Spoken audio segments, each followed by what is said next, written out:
Hello guys, welcome back to my YouTube channel. Guys, इस video में मैं आपको ऑपरेटिंग सिस्टम के इंट्रोडक्शन के बारे में बताने जा रहा हूं। लेकिन उससे पहले अगर आपने मेरा चैनल सब्सक्राइब नहीं किया है तो प्लीज़ मेरे चैनल को सब्सक्राइब करें, साथ ही साथ बेल नोटिफिकेशन आइकन दबाना ना भूलें फॉर लेटेस्ट वीडियो अपडेट्स। तो गाइस, आज की इस वीडियो में हम ऑपरेटिंग सिस्टम की प्लेलिस्ट को आगे फर्दर कंटिन्यू करेंगे। और पिछली वीडियो में मैंने आपको ऑपरेटिंग सिस्टम के सिलेबस और सिलेबस डिस्कशन के बारे में मैंने आपको बता दिया था।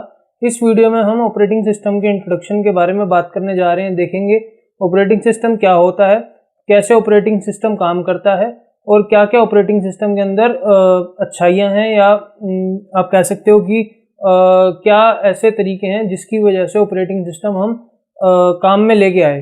ठीक है, सो बिना किसी देरी के चलिए वीडियो स्टार्ट करते हैं। सो गाइस, बेसिकली मैं आपको सबसे पहले ये बताना चाहता हूँ कि ऑपरेटिंग सिस्टम पढ़ने से पहले आपको ऑपरेटिंग सिस्टम का जो वर्ड है, मान लो जिसकी ऑपरेटिंग सिस्टम एक वर्ड है, तो इसका आपको मीनिंग पता होना चाहिए कि ऑपरेटिंग सिस्टम का एक्चुअली मीनिंग क्या है। तो बेसिकली हम देखें तो ऑपरेटिंग का मतलब क्या होता है, कुछ ऑपरेट करना, यानी कुछ काम करवाना या काम हो रहा है या ऑपरेट हो रहा है, ऐसे कुछ आप ऑपरेटिंग का कह सकते हो। जैसे कि टू वर्क और टू मेक समथिंग वर्क, यानी काम करो या किसी को काम करवाओ। ठीक है, या टू मेक समथिंग वर्क, किसी को काम करवाओ। ठीक है, सो अगला आता है सिस्टम।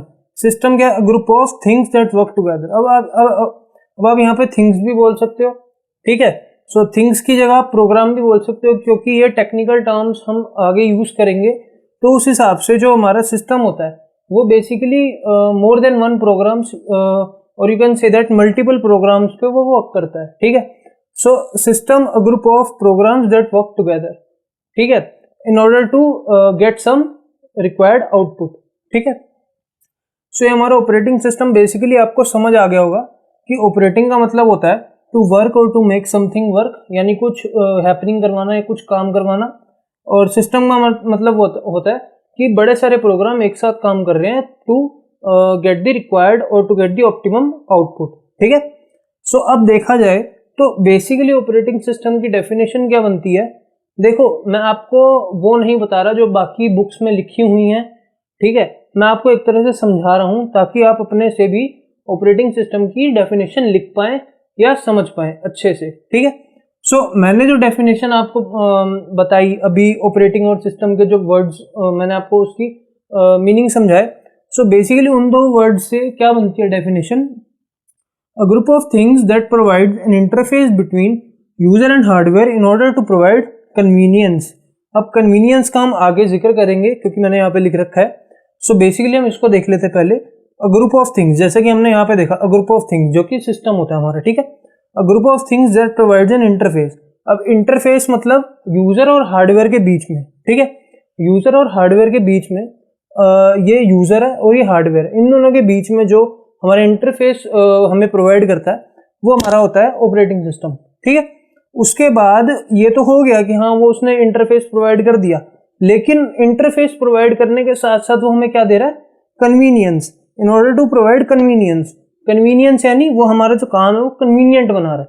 कन्वीनियंट यानी हम इफेक्टिवली और एसेंशियली कह रहा हूँ, इफेक्टिवली और एफिशिएंटली। ठीक है, एफिशिएंटली मैं बोलना चाहता था कि एफिशिएंटली हमारा काम पूरा हो जाता है। अब वो कैसे होता है वो मैं आपको बताऊंगा इस वीडियो में आगे। सो बेसिकली आपको ऑपरेटिंग सिस्टम की डेफिनेशन और वो कहाँ से आई है डेफिनेशन वो आपको पता चल गई होगी। ठीक है, ये मैं ऑपरेटिंग सिस्टम को मैं अलग अलग इसलिए मैं आपको बता रहा हूँ क्योंकि देखो मेरा एक रूल है, मतलब जहाँ से मैं सीखा हूँ मैं तभी आपको ऐसे बता रहा हूँ, क्योंकि जो हम सीखते हैं वही हम आगे सिखाते हैं। अब जब तक आप पहले समझोगे नहीं कि ऑपरेटिंग सिस्टम के वर्ड का मतलब क्या है, आपको यही नहीं पता चलेगा कि ऑपरेटिंग सिस्टम एक्चुअली में उसका एक्चुअल मतलब क्या है। ठीक है, ऑपरेटिंग सिस्टम, ऑपरेटिंग का मतलब हमें पता चल गया, सिस्टम का मतलब भी हमें पता चल गया। ठीक है, तो ऐसे ही ऑपरेटिंग और सिस्टम को जोड़ दो। ठीक है, तो ये बन जाता है। अब ये जो डेफिनेशन बनी है इसको आप कह भी सकते हो, a group of things that provides an interface between user and hardware in order to provide convenience. ठीक है, अब बहुत लोगों ने आपने कोटा फैक्ट्री के सीजन देखे होंगे। ठीक है, उसमें जो जीतू भैया थे वो क्या कहते थे कि अगर सवाल समझ ना आए तो सवाल ध्वना करो। ध्वना यानी अलग अलग करो। अब ऑपरेटिंग सिस्टम अगर आपको समझ नहीं आ रहा है तो ऑपरेटिंग सिस्टम में ऑपरेटिंग को अलग कर दो, सिस्टम को अलग कर दो। अब आप इतने CS कंप्यूटर बैकग्राउंड से आप हैं तो आपको ऑपरेटिंग का मतलब तो पता ही होगा, सिस्टम का मतलब तो पता ही होगा। सिस्टम का मतलब बड़े सारे प्रोग्राम्स एक साथ रन कर रहे हैं तो उसको हम सिस्टम कह देते हैं। ऑपरेटिंग यानी कोई चीज हम ऑपरेट कर रहे हैं तो उसको हम ऑपरेटिंग का नाम दे देते हैं। तो ऑपरेटिंग क्लियर हो गया, सिस्टम क्लियर हो गया, तो ऑपरेटिंग सिस्टम अपने आप क्लियर हो गया। ठीक है, सिंपल। बाकी ये डेफिनेशन है, आप ये भी लिख सकते हैं, बाकी जो बुक्स में लिखी हुई है आप एक बार उसको देख लें तो आपको ज्यादा क्लियर हो जाएगा। ठीक है, उसके बाद आप हम डायग्राम पे आ जाते हैं। देखो डायग्राम पे क्या दे रखा है, ये यूजर है, एप्लीकेशन है, ऑपरेटिंग सिस्टम बीच में आ रहा है। ठीक है, ये वाला जो हमारा है ये इंटरफेस प्रोवाइड करता है बिटवीन यूजर एंड हार्डवेयर। ठीक है, उसके बाद हमारा आता है हार्डवेयर। अब हार्डवेयर में क्या क्या होता है, हार्डवेयर में आपका सीपीयू आ जाता है। ठीक है, जिसको हम सेंट्रल प्रोसेसिंग यूनिट कहते हैं। दूसरा आता है रैम, रैंडम एक्सेस मेमोरी। तीसरा आता है input output device such as keyboard, mouse, printer etcetera. ठीक है, सो अब इसमें बेसिकली फंडा क्या है, इसका फंडा ये है कि जो यूजर है, जैसे हम और आप यूजर हो गए। ठीक है, मान लो कोई भी बंदा वो यूजर हो गया XYZ कोई भी। उसके बाद एप्लीकेशन। ठीक है, अब मान लो हमें कोई भी एप्लीकेशन रन करवानी है। ठीक है, मान लो हमें नोटपैड रन करवाना है या विजुअल स्टूडियो। अब एप्लीकेशंस भी देखो क्या कहते हैं, बड़ी सारी होती है, सिस्टम एप्लीकेशंस होती है। ठीक है, सिस्टम एप्लीकेशंस वही जो सिस्टम के अंदर रन होती है। तो सिस्टम के अंदर रन कौन सी हो रही है, नोटपैड हो गया। ठीक है, विजुअल स्टूडियो कोड हो गया। अब मान लो ऑफिस हो गया, ऑफिस भी एक एप्लीकेशन ही है। ठीक है, सो एप्लीकेशन से बड़ी सारी एप्लीकेशंस होती हैं। उसके बाद एप्लीकेशंस के बाद क्या आता है, ऑपरेटिंग सिस्टम। अब ऑपरेटिंग सिस्टम क्या करता है, हार्डवेयर को एप्लीकेशन से या यूजर से इंटरफेस करवाता है। ठीक है, या इंटरलिंक करवाता है आप कह सकते हैं। किस लिए, क्योंकि देखो सबसे पहले ये डायग्राम आपने समझ लिया कि हाँ ये एप्लीकेशन है, ये हार्डवेयर है। इसको यूजर एप्लीकेशन चलाने के लिए ऑपरेटिंग सिस्टम को कमांड देगा। अब ऑपरेटिंग सिस्टम उस कमांड को आगे हार्डवेयर तक पहुंचाएगा। हार्डवेयर तक पहुंचाने के बाद वो ये देखेगा कि अब मेरे को क्या करना है। अब उसने टास्क परफॉर्म कर लिया, एग्जीक्यूट कर लिया, क्योंकि जो हार्डवेयर होता है वो काफी फास्ट होता है। ठीक है, सॉफ्टवेयर या एप्लीकेशन के मुकाबले हार्डवेयर काफी फास्ट होता है। तो उसने एग्जीक्यूट कर लिया, एग्जीक्यूट कराने के बाद वो दोबारा ऑपरेटिंग सिस्टम के पास जो उसने रिक्वेस्ट आई थी उसके पास वो रिस्पॉन्स भेजेगा। तो जो ऑपरेटिंग सिस्टम है वो रिस्पॉन्स एप्लीकेशन के थ्रू यूजर को भेजेगा। ठीक है, सो ये जो इतनी प्रोसेस होती है, जो प्रक्रिया इतनी ज्यादा होती है, ये इतनी फास्ट होती है कि हमें पता भी नहीं चलता कि कब हमने रिक्वेस्ट भेजी और कब हमें रिस्पॉन्स आ गया। तो ये जो प्रक्रिया इतनी फास्ट हो रही है और कितनी एफिशिएंट वे से हो रही है, ये कौन कर रहा है, ये ऑपरेटिंग सिस्टम कर रहा है। ऑपरेटिंग सिस्टम अगर ना हो, ठीक है, ऑपरेटिंग सिस्टम अगर ना हो, अब देखते कि अगर ऑपरेटिंग सिस्टम नहीं होगा तो क्या होगा। अब देखो ऑपरेटिंग सिस्टम अगर ना हो, बीच में हमने हटा दिया, ऑपरेटिंग सिस्टम है ही नहीं, मान लो है ही नहीं, तो अब क्या होगा। अब मान लो कोई भी हमें एप्लीकेशन चलानी है, मान लो हमें नोटपैड चलाना है। ठीक है, तो नोटपैड चलाने के लिए हम अलग से एक प्रोग्राम लिखेंगे। ठीक है, हम अलग से कोड लिखेंगे या अलग एक प्रोग्राम लिखेंगे। अब यूजर है, अब देखो ये यूजर है। ठीक है, इसको चलाना है नोटपैड। ठीक है, इसको नोटपैड चलाना। नोटपैड चलाने के लिए ये क्या करेगा, पहले कोड लिखेगा, एक code for opening notepad plus plus. ठीक है, ये टी है, ये बाद में प्लस प्लस है। ठीक है, सो कोड उसने लिखा। अब कोड जब तक एग्जीक्यूट होगा, ठीक है, तब तक वो वेट करेगा, और जैसे ही वो एग्जीक्यूट हो जाएगा तो आपका नोटपैड रन हो जाएगा। ठीक है, नोटपैड रन हो गया। अब ये जो इतना प्रोसेस मैंने आपको बताया, ये वाला ये काफी कॉम्प्लेक्स है ना। पहले जो यूजर है वो जो उसको चलाना है उसके हिसाब से उसको कोड लिखना आना चाहिए, यानी प्रोग्राम लिखना आना चाहिए। अब उसने प्रोग्राम लिखा। अब प्रोग्राम जब तक एग्जीक्यूट नहीं होगा तब तक वो चीज चलेगी नहीं। एग्जीक्यूट तो यार यहाँ पे भी हो रहा है, यहाँ पे भी वो चीज चल रही है, लेकिन उसमें ये है कि जब तक आप कोड लिखोगे, कोड आपने इतना कोड लिखा, कोड लिखने में भी तो टाइम जा रहा है। ठीक है, टाइम जा रहा है कोड लिखने में। अब कोड लिखने के बाद जब इतना टाइम हमारा लग गया, पहले इतना टाइम लग चुका है, कोड लिखेंगे काफी टाइम लगेगा, फिर उसको एग्जीक्यूट करेंगे, फिर और काफी टाइम लगेगा, फिर तब जाके हमारा नोटपैड रन होगा। तो ये एक ना ड्रॉबैक थी जिस वजह से हमें ऑपरेटिंग सिस्टम लाना पड़ा, आप ये भी कह सकते हैं। ठीक है, सो अब ऑपरेटिंग सिस्टम ना हो तो हमने देख लिया कैसे काम होगा। अब ऑपरेटिंग सिस्टम इसी काम को कैसे एफिशिएंट तरीके से करता है वो देखते हैं। अब देखो, अब यहाँ पे यूजर है, ठीक है, यूजर ने कोई भी एप्लीकेशन चलानी है, मान लो नोटपैड ही चलानी है, ठीक है।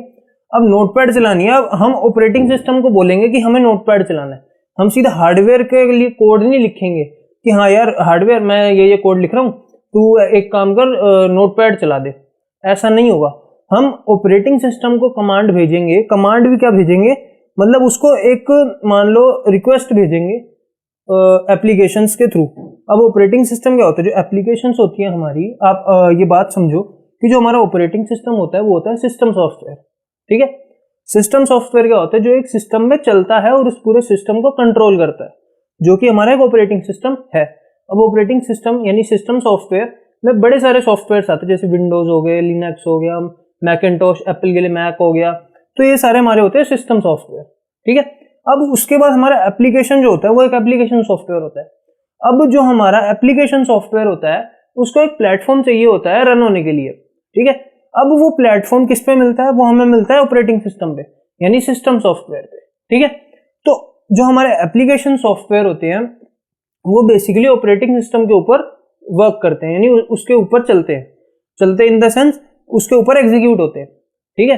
ऑपरेटिंग सिस्टम के अंदर एप्लीकेशन जो हमारी होती हैं सिस्टम सॉफ्टवेयर के अंदर एप्लीकेशन सॉफ्टवेयर रन होते हैं, ठीक है। सिंपल सीधी भाषा है यार। ऑपरेटिंग सिस्टम मान लो सिस्टम सॉफ्टवेयर में कह रहा हूँ, कई बार मैंने बोल दिया अभी, तो इसको विंडोज ले लो, ठीक है। एप्लीकेशन को हमने ले लिया नोटपैड, तो नोटपैड विंडोज के अंदर चलेगा, क्लियर है। तो बस एप्लीकेशन सॉफ्टवेयर सिस्टम सॉफ्टवेयर के अंदर चलेगा, सिंपल। अब फंडा क्या है, फंडा ये है कि हमने एप्लीकेशन चलानी है, तो एप्लीकेशन को जब तक कोई प्लेटफॉर्म ही नहीं मिलेगा तो वो चलेगी कैसे। हाँ, कोड लिख के हम चला सकते हैं, लेकिन अगर हमने लिखना ही नहीं है, ये पाथ हमने फॉलो ही नहीं करना, हमने करना ऑपरेटिंग सिस्टम वाला। अब जब तक हम एप्लीकेशन को इन्वोक ना कर दें, हाँ भैया तू चल, तो ये पहले ऑपरेटिंग सिस्टम के ऊपर ही तो चलेगी, ठीक है, बिना ऑपरेटिंग सिस्टम के थोड़ी चलेगी। अब ये चलेगी तो ये इसको रिक्वेस्ट भेजेगा, जो भी हमारा एप्लीकेशन है वो ऑपरेटिंग सिस्टम को रिक्वेस्ट भेजेगा, तो ऑपरेटिंग सिस्टम को रिक्वेस्ट भेजते ही हार्डवेयर इन्वोक हो जाएगा कि कौन सा हार्डवेयर चले। तो ऑपरेटिंग सिस्टम ने हैंडल किया ना, मतलब इसके थ्रू इसने भेजी, इसके थ्रू इसने भेजी, तो वापस रिस्पॉन्स आ गया यूजर के पास। तो इतनी फास्ट जो होता है आपको पता भी नहीं चलता कि कब हमने रिक्वेस्ट भेजी और कब हमें उसका रिस्पॉन्स मिल गया। तो ये होता है इसके पीछे की वर्किंग की जो हमारा ऑपरेटिंग सिस्टम होता है वो कैसे काम करता है, ठीक है। सो अब बेसिकली देखते हैं ऑपरेटिंग सिस्टम हम बेसिकली यूज क्यों करते हैं, मतलब क्या मेजर चीजें हैं जिसकी वजह से हम ऑपरेटिंग सिस्टम यूज करते हैं। Y operating system. सो पहली बात तो ये कि कन्वीनियंट बड़ा होता है, कन्वीनियंस, मैं कह रहा हूँ कन्वीनियंट बड़ा होता है, और कन्वीनियंस भी एक काफी मेजर फैक्टर है, दोनों सेम ही है, ठीक है। सो कन्वीनियंस में क्या होता है, देखो कन्वीनियंस में यही है, जैसा कि मैंने अभी आपको बताया कि हमको सीधा कोड लिखने की जरूरत नहीं है, हम कोड नहीं लिखेंगे किसी भी चीज का कि हमें नोटपैड रन करना है या हमें मान लो कोई चीज प्रिंट करनी है, तो ऑपरेटिंग सिस्टम में जाके ऑफिस में जाके हम कंट्रोल पी दबाएंगे तो प्रिंट कमांड एग्जीक्यूट हो जाएगी, हार्डवेयर प्रिंट कर देगा, जो भी कमांड उसको आगे भेजनी है वो भेज देगा। ये होता है ऑपरेटिंग सिस्टम के। लेकिन अगर हमारे पास ऑपरेटिंग सिस्टम है ही नहीं, यानी वो कन्वीनियंस है ही नहीं, कन्वीनियंस नहीं है, तो इसका मतलब हमें पूरा ये जो लंबा प्रोसेस है ये करना पड़ेगा, ठीक है। तो ये तो हम करना नहीं चाहते, तो इसी को बचने के लिए ऑपरेटिंग सिस्टम लाया गया, और ऑपरेटिंग सिस्टम लाने के बाद चीजें कन्वीनियंट होने लगी, ठीक है। सो ये एक बड़ा मुद्दा है कन्वीनियंस। अब उसके बाद आ जाते हैं थ्रूपुट पे। अब थ्रूपुट क्या होता है, थ्रूपुट जैसे कि मैंने यहाँ पे लिखा है maximum task executed per unit time. अब एक यूनिट के टाइम में हम कितने ज्यादा से ज्यादा टास्क परफॉर्म कर सकते हैं, वो हमारा आता है थ्रूपुट। अब देखा जाए तो विंडोज के मुकाबले जो हमारा लिनक्स है, ठीक है, लिनक्स हमारा ऑपरेटिंग सिस्टम है, लिनक्स विंडोज के मुकाबले उसका जो थ्रूपुट है वो ज्यादा है। यानी आप जो मल्टीटास्किंग कर सकते हो वो विंडोज में कर तो सकते हो, कोई दिक्कत नहीं है, लेकिन उससे काफी हद तक ज्यादा आप लिनक्स में मल्टीटास्किंग कर सकते हो, क्योंकि उसका थ्रूपुट विंडोज के मुकाबले ज्यादा है, ठीक है।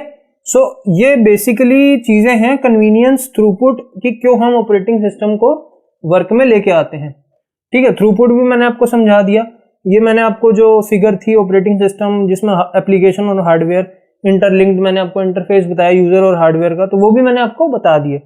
सो अब बेसिकली देखो आपको इतना तो क्लियर हो ही गया कि ऑपरेटिंग सिस्टम एक्चुअली में होता क्या है और वो कैसे काम करता है। अब गाइस अगली वीडियो में हम ऑपरेटिंग सिस्टम की फंक्शनैलिटीज के बारे में बात करेंगे, जो कि मेजर फंक्शनैलिटीज उसकी होती हैं, जैसे कि क्या कहते हैं, रिसोर्स मैनेजमेंट हो गया, ठीक है, प्रोसेस मैनेजमेंट हो गया, उसके बाद स्टोरेज मैनेजमेंट हो गया, ठीक है। बाकी बड़ी सारी इसकी फंक्शनैलिटीज हैं, वो हम आगे आने वाली वीडियोस में डिस्कवर करेंगे और मैं आपको अच्छे से समझाने की कोशिश करूंगा। मैं उम्मीद करता हूं कि आपको ये वाली वीडियो काफ़ी अच्छे से समझ आ गई होगी। अगर नहीं आई तो आप प्लीज़ मेरे को कमेंट सेक्शन में लिख के बता सकते हैं कि आपको क्या दिक्कत आई है, आपको कहाँ से समझ नहीं आया, तो मैं आपको दोबारा समझाने की कोशिश करूँगा, ठीक है। सो अभी के लिए इतना ही गाइस, मिलते हैं नेक्स्ट वीडियो में जिसमें मैं आपको फंक्शनैलिटीज़ वगैरह बताऊँगा ऑपरेटिंग सिस्टम की।